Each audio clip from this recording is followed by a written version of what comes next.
kalau sekiranya dikasih skor, saya kira Ganjar lah yang paling tinggi skornya. Kenapa gitu?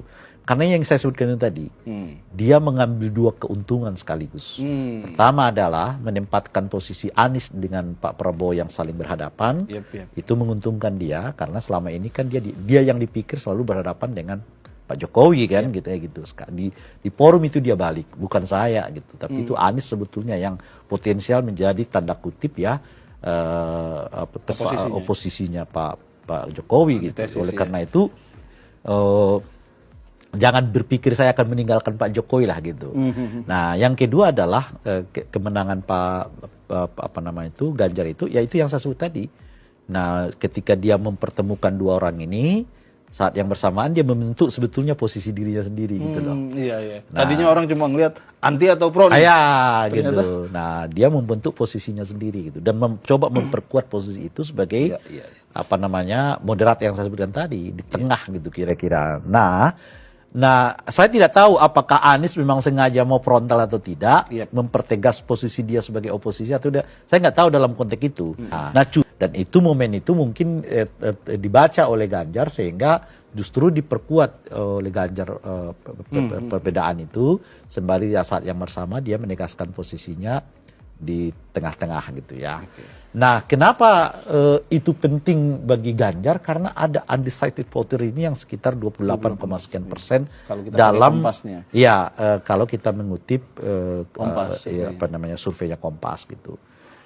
Undecided voter ini kan kalau dia lagi backgroundnya kebanyakan adalah pemilih Pak Jokowi kan. Tetapi menunda untuk menggunakan hak pilihnya karena belum srek dengan orang yang dianggap akan meneruskan Pak Jokowi ini, dalam hal ini Pak Prabowo dengan Gibran gitu. Nah, citra Ganjar yang dianggap berbeda dengan Pak Jokowi itu nggak mungkin akan dapat ke undecided voter ini.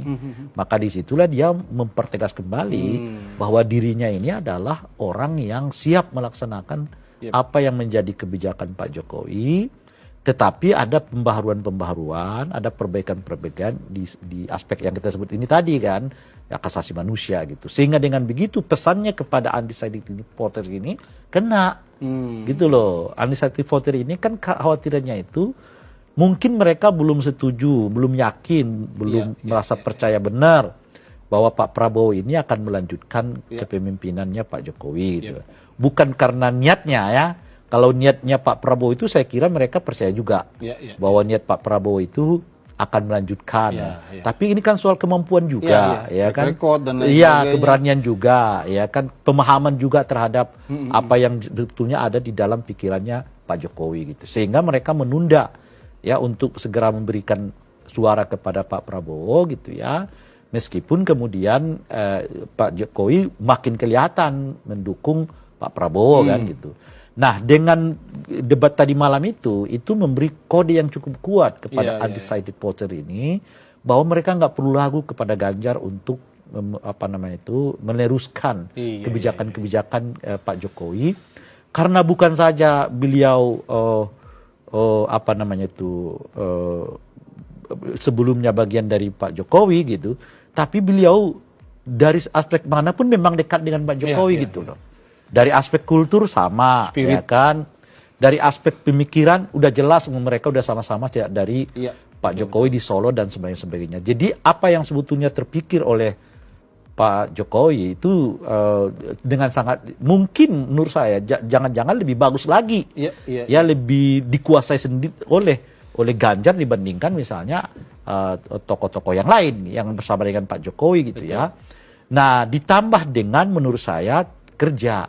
Kan saya tadi menyebutkan mungkin salah satu keraguan undecided voter kepada Pak Prabowo itu karena soal kemampuan kan gitu ya untuk melakukan eksekusi bla bla.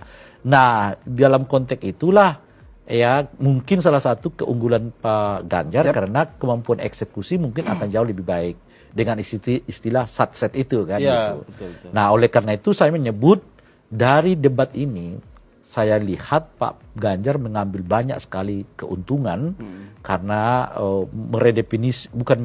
memperkuat posisinya sebagai orang yang moderat, sebagai orang yang tidak berbeda dengan Pak Jokowi, tapi siap untuk melakukan perubahan-perubahan yang menjadi kekhawatiran kelompok-kelompok kelas menengah ke atas selama ini soal kebebasan bla bla bla gitu. Dan menurut saya sinyal ini cukup kuat untuk masuk ke kelompok undecided voters ini yang isunya ingin tetap orang yang melanjutkan pembangunan Pak Jokowi, tetapi saat yang bersamaan kira-kira gitu ya memperbaiki aspek-aspek itu gitu.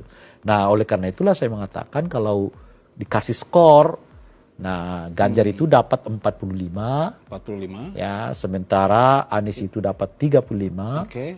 Pak Prabowo tentu selebihnya. Selebih. Ya. Iya kan? Iya. Selebihnya ada berapa? 35, 45, 80, 20 dong. 20. 20. Begitulah Itu kira-kira. dari skala 1 sampai 100 ya? Iya. 0 sampai 100. Iya. Oke. Gitu. Bang. 45, 35, 20 Nah, gitu.